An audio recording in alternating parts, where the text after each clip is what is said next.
causes. So we really believe that you kind of need this holistic approach to tackle the crisis. So for us, feminism is about power and power structures. I think Margaret talked very eloquently about all of the interconnected links. And I think we are probably beginning now, I think from this seminar, to think much more about the whole military-industrial complex, and that's really vital, and how it's all linked together. So I think Naomi Klein, in her brilliant book, This Changes Everything, she sort of said it was capitalism versus the climate. But I suppose we would go a lot further than that, saying it's actually patriarchal, racist, militaristic capitalism that is a kind of cause and driver of the climate crisis. And so we do need to start that holistic analysis if we want to challenge it. But I think as well, the feminist approach is really key with environmental issues, because the personal is equally important as the political, what you do at home and the wider political sphere. And I think that's what's really great about a feminist analysis. So we've had a long campaigning history, but essentially we've kind of broadened the scope of what's considered an environmental issue, because most people used to think, oh, it's just about polar bears, it's just about the ice, it's not like about people. But we started from the premise that actually the womb is your very first environment, and what happens there can affect your health and throughout life, and we're not separate from environment. So one of our first campaigns was looking at the harmful bleaching practices in menstrual products which released harmful dioxins. So again, this was harming our bodies, going in, absorbed into our bodies, but also going into the rivers and our seas as well. We did lots of other campaigns. We did looking at breast cancer as an environmental disease, so mapping clusters and seeing what that was linked to, and actually kind of campaigning for a preventative approach that the harmful chemicals and the exposure of the toxic environment is contributing to breast cancer. It's not just an individual situation. We did lots of really practical things, like promoting cloth nappies, reusable alternatives before it became fashionable. We set up Real Nappy Week and Real Nappies for London, like a voucher scheme to incentivise people. We did a lot of work in the early 2000s around raising awareness about harmful chemicals in everyday products like toiletries, cosmetics, and how this toxic exposure, accumulative, is detrimental to our health. And part of that, we were involved in the REACH legislation at the EU, trying to get actual legislation to make it safer, where people have to try to take the precautionary approach that chemicals are going to be tested. Back in 2007, we launched a Women's Manifesto on Climate Change with the WI, the Women's Institute, and that was really the first time, I think, that the thinking was, particularly here in the UK, what would be a gender approach to the climate crisis, and what did women here want to see from their policymakers, and also action on the ground. And then that led to a briefing on why women and climate change back in 2009, ahead of the Copenhagen agreements. So it was funny, because when we were talking about that, barely anybody was interested. And it's amazing now to see, 10 years later, actually, finally, there's interest coming from all spheres, which is encouraging, but obviously a bit depressing as well, as I suppose that's the Wills work. We've worked a lot on our environmental campaign, look at menstruation in the environment, I'll talk about in a minute. But just a really important point is we take an intersectional approach to feminists, intersectional feminist approach to climate. So we look at how all different forms of discrimination, like race, class, age, location, disability, how that interacts with gender inequality to how people experience their environment. But I think at the heart of our work, we've always given people very practical ways to take action and get involved, whether it's making your own cosmetics, using reusable menstrual products, but then also wider political lobbying and campaigning, whether it's lobbying companies or government. So we kind of don't take a kind of holistic and two-pronged approach, if you like.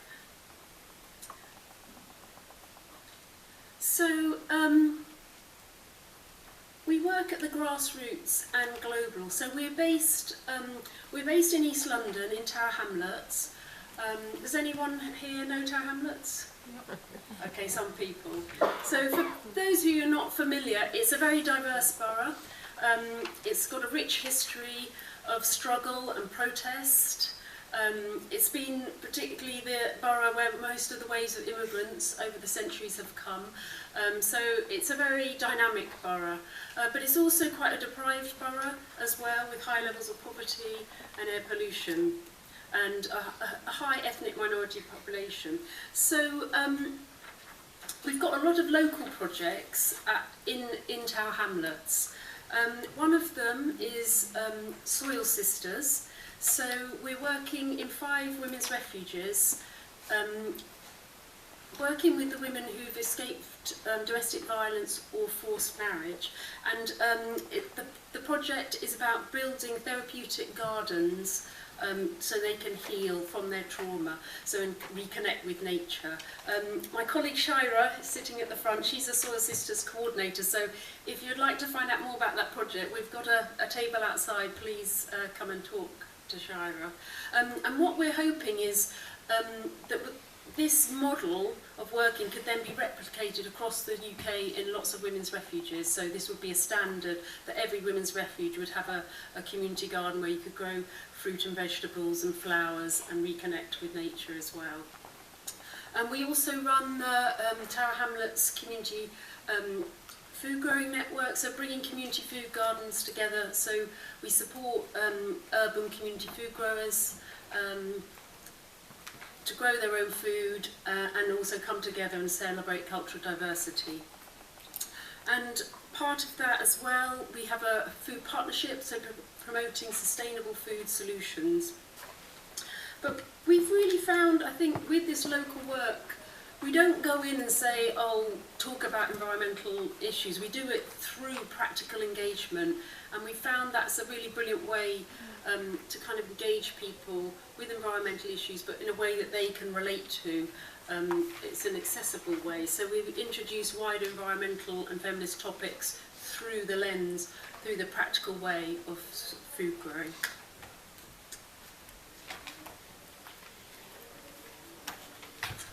So another of our campaigns and local work, we're working in Tower Hamlets on a project tackling air pollution. So we're calling it air equality because although air pollution is affecting everybody, they're not the same.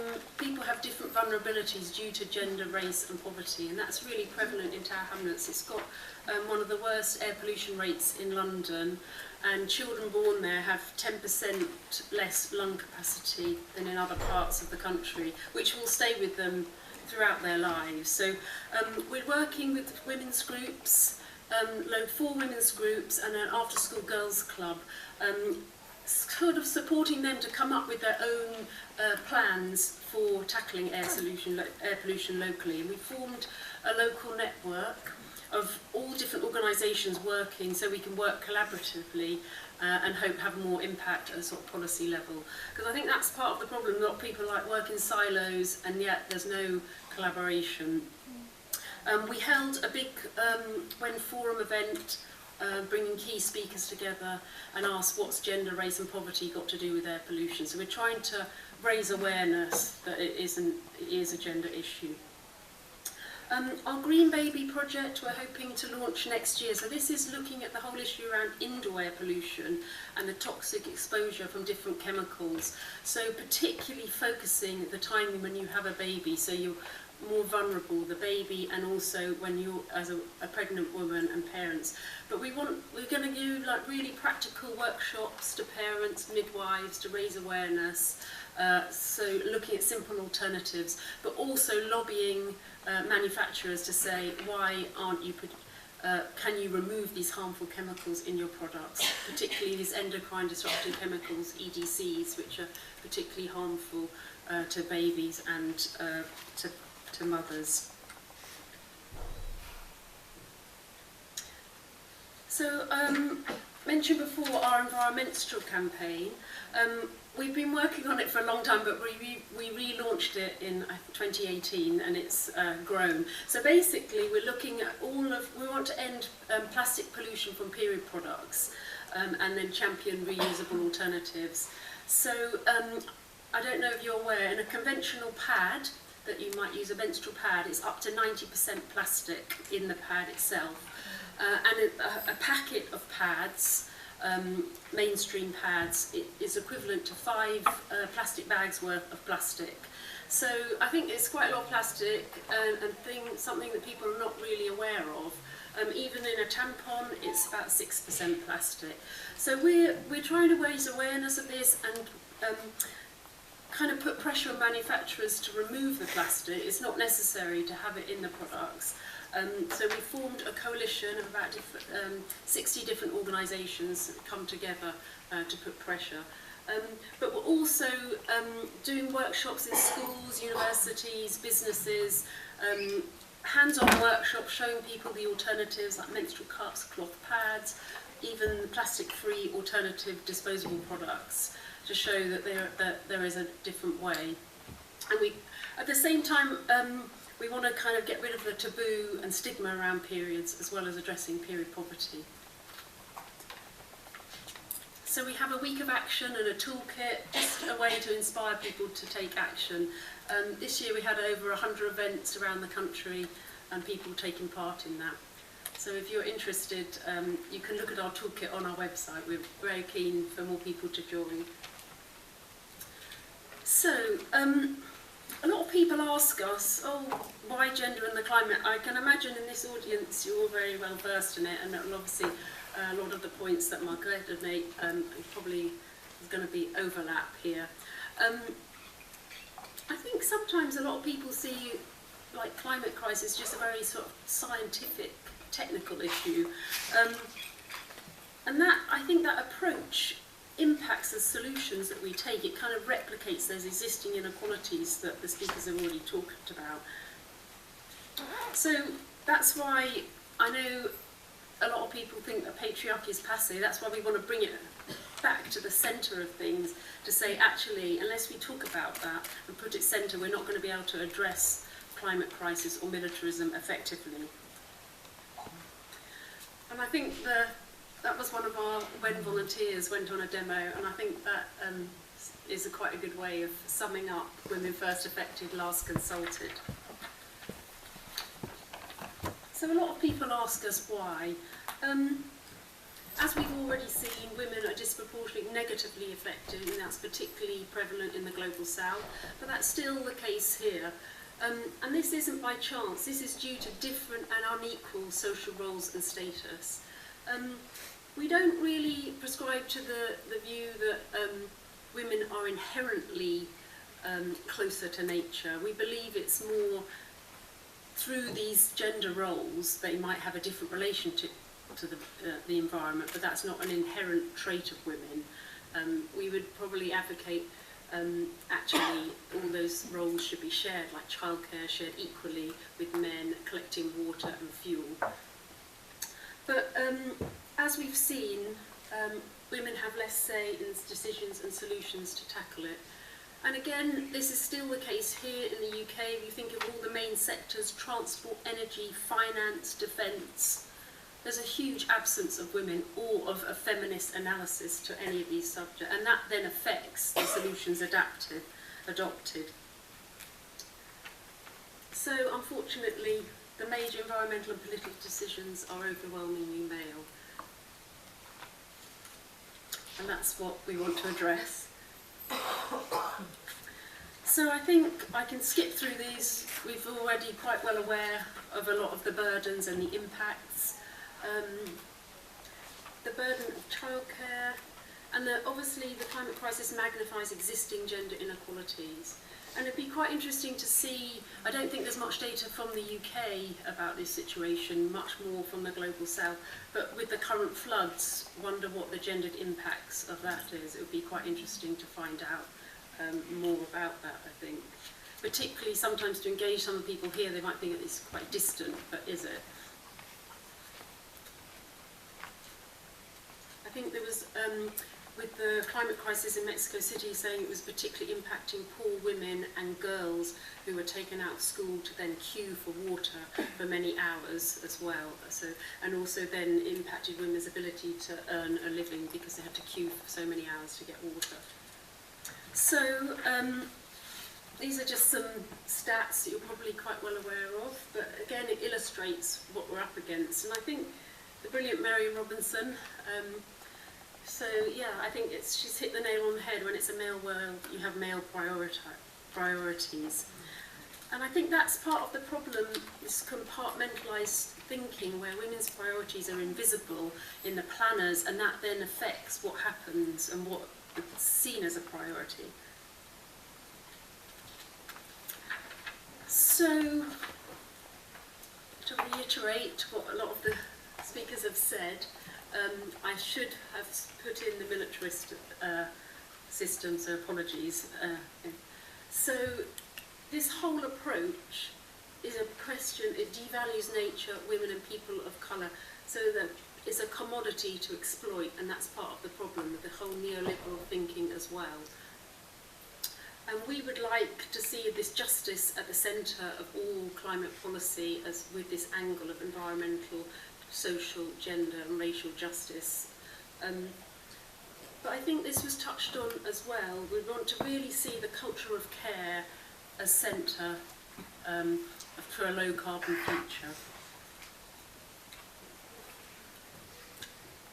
Because I think that's at the heart often of the problem, that this whole unpaid work done predominantly by women throughout the world, even here, looking after children, the elderly, the sick, it's not even counted at all in the GDP, yet society couldn't function without it. So that would be one thing I would say, can we completely redo this whole GDP approach, because it's completely flawed. And that's really as well, the whole patriarchy pervades our attitude to the environment, what's deemed as important and how we approach it.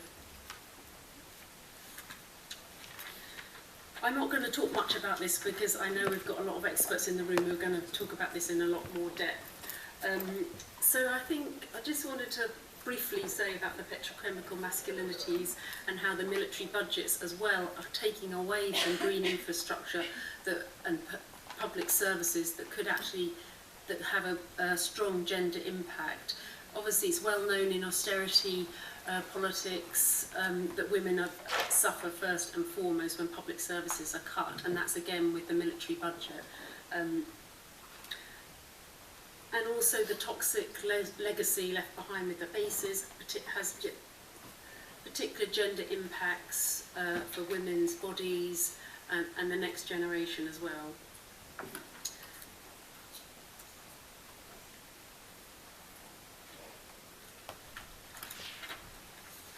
So this is really our approach. When the solutions are man-made, when the problem is man-made, the solutions are feminists. And I put solutions because obviously there are lots of feminisms that will be different in different parts of the world, and that's really a key. But we would support those local initiatives and approaches to come forward. And, so our approach really would be, you should put equality and peace at the centre of everything you do. Should be your starting point. Don't replicate existing inequalities, but you should be seeking to transform them. And just interrogate power. So really, this would be a feminist approach to the climate crisis. And I encourage that there is growing support for this approach. Obviously we still need a lot more champions, so this is what I would put out to you to help get the message out there. So, so I wanted to, this is very like high level stuff, policy, but I wanted to bring it down to really practical things that perhaps you could do in the room as well as the higher level political lobbying, which is important. So, because a lot of people think it's overwhelming and say, what? They say to us, and I'm like, oh, what can I do on a personal level or even wider? So we like to try and break it down, make it quite accessible. I'm sure. So I've just broken it down into a few ideas of different areas here. So this is one, fashion and clothes. I think this was talked about already. So if you think about it, in the world, most of the garment workers are women, and at every aspect of clothing production, it's had huge environmental impact, particularly the pesticides with the cotton, which has exposure to our health as well as the environment. So as you can see, 25% of all global emissions from the fashion industry by 2050. So that's pretty huge. Yet we're buying more and more stuff here. We're encouraged to buy more stuff, particularly women. There's like obviously gendered advertising and pressures. So the average consumer buys 60% more clothing than 15 years ago. But there's something you can do about this. We can stand in solidarity with our sisters in the global south who are built. You know, we don't have to buy this stuff from, as Margaret said, the £3 T-shirt. We don't have to do that. We have got a choice. So these are very practical things, as well as lobbying companies to actually improve and have fair trade practices. Food is a big issue. One of the biggest impacts you can do personally is eat less meat and dairy. It said a meat eater's diet requires 17 times more land, 14 times more water and 10 times more energy than a vegetarian's. 68% of world agricultural land is growing crops for livestock. Transport, I appreciate the question about electric cars, and I would say actually what we should be doing is not looking at that as a panacea. We should be campaigning for expanded and free public transport, and that would particularly be better for the environment, and more women use public transport. So if we had limited resources, we should maybe going to use those batteries for public transport that would benefit more people. And I think women as well have more complex journeys because they have multiple travel things. So that would be one thing to support. Walk and cycle, but cycle training for women because a lot of women are not so confident. Sorry, I'm whizzing through because I've been told I've only got 1 minute. On the policy side, I would say support a Green New Deal, and this could help with the demilitarisation, because if a lot of the jobs are tied up in military, they could be switching to actually good jobs in the green economy. But we want to campaign not just for a Green New Deal, but actually campaign for a feminist Green New Deal to put care, economy and feminist values at the heart and make sure that women are not overlooked in that, and it's not just sort of technical jobs for some people, men in particular. Finish up here. We run events, local events. You'll be very welcome to come to it if you want to sign up. We run these WEN forum events. We're trying to get out of London, so our next one is in Manchester. Actually, it's a slightly changed title, Why Climate Justice is a Feminist Issue. It's going to be hosted at the University of Manchester, so if anyone from up north, you'd be very welcome to join us. But thank you very much for listening. I hope you're all still awake, but I'd welcome your questions. We've got our stall. But just to mention, we are a small membership, or a small charity, and we very much welcome new members and supporters. So you can join us for as little as £2 a month or £1.25 for concessions. So thank you very much for listening. I look forward to your questions.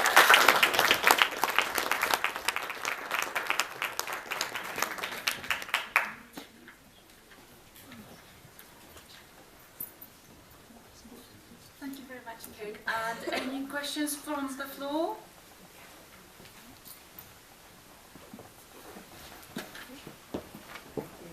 Thanks very much. Is that working? Yeah, I found that really interesting. It's good to see what your organisation's doing. I was just wanted, I suppose it's more of a comment that on the kind of focus on chemicals in the household, and I think particularly that endocrine disrupting chemicals and stuff, maybe also looking at the links between cancers and chemicals. I think to me it seems like it's the evidence is not that strong, and in some ways it's maybe distracting people from kind of much more real, solid issues like climate change, like air pollution, where we know that thousands of people are dying because of the air quality.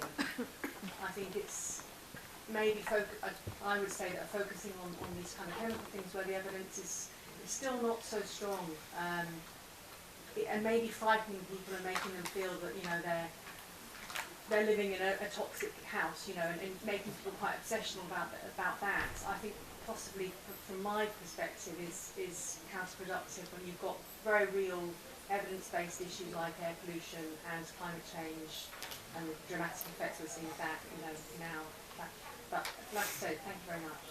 Yeah, I welcome that point actually. I mean, I think we definitely do not want to scare people, we want to kind of empower people, and that's very much our approach, that these are alternatives. I would disagree that the evidence is not there. There is growing evidence, and particularly we're part of EDC Free Europe. They're lobbying the EU, and France is ahead of the game with it. There's absolute growing evidence of these chemicals and the link and the impact they're having.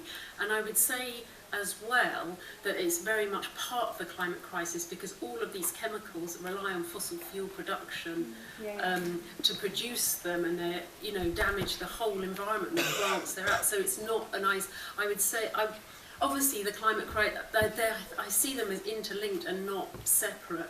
And we've been in touch with the Royal College of Gynecologists, who've brought out a whole report about the prevalence of indoor air pollution, and they've seen it's a very you know, huge increased rates of asthma of children, allergies.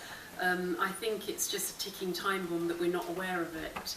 And the evidence, this is industry lobbying, saying that these chemicals are safe, and can we, you know, so think of the tobacco industry, all of these things that have been claimed to be safe end up not being. So, but I don't think we shouldn't then address air pollution. I think we have to address all of it together. But yeah, I understand we don't want the scaremongering, a paranoia approach, definitely. Yeah.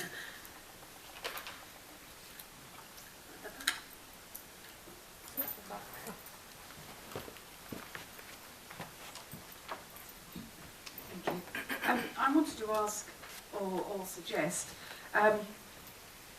the £3 T-shirts that we really would like people not to buy, whether you would think about, and I was sort of thinking as I was listening to several speakers, about that one day a week, this will be really hard, I know, that every item, whether that's an orange or a T-shirt, you actually ask the sellers where it came from, and not where it came from Spain, but actually more in depth, so that they are then made to think. And if they don't know the answer, you can sort of say, well, could you get your manager? And every item in your basket, you want to know where it came from. So that was just one idea I had. And the other one was going back to the T-shirts. I was just thinking, what will happen to the workers who earn very little at the moment when they lose their jobs because we in the north have stopped buying their T-shirts? Has there been any thought about what work, because their income will be very small, but actually they're often responsible for their families as well. So I didn't know whether there had been any thought about that. I think that's actually a very good point. Obviously, we don't want to put people out of work, but I think it's putting the pressure on the companies to have better work practices for their workers. It's about protecting them if they're exposed, barely getting a fair wage, or exposed to like harmful chemicals as well. But no, yeah, it would have to be done obviously in a careful way, not to affect those people as well. But I think the companies are beginning to know it's when there's increasing pressure, if they realise they're going to have to change their practices. So it has to be alongside a campaign targeting the companies as well, and asking them to improve their practices, yeah.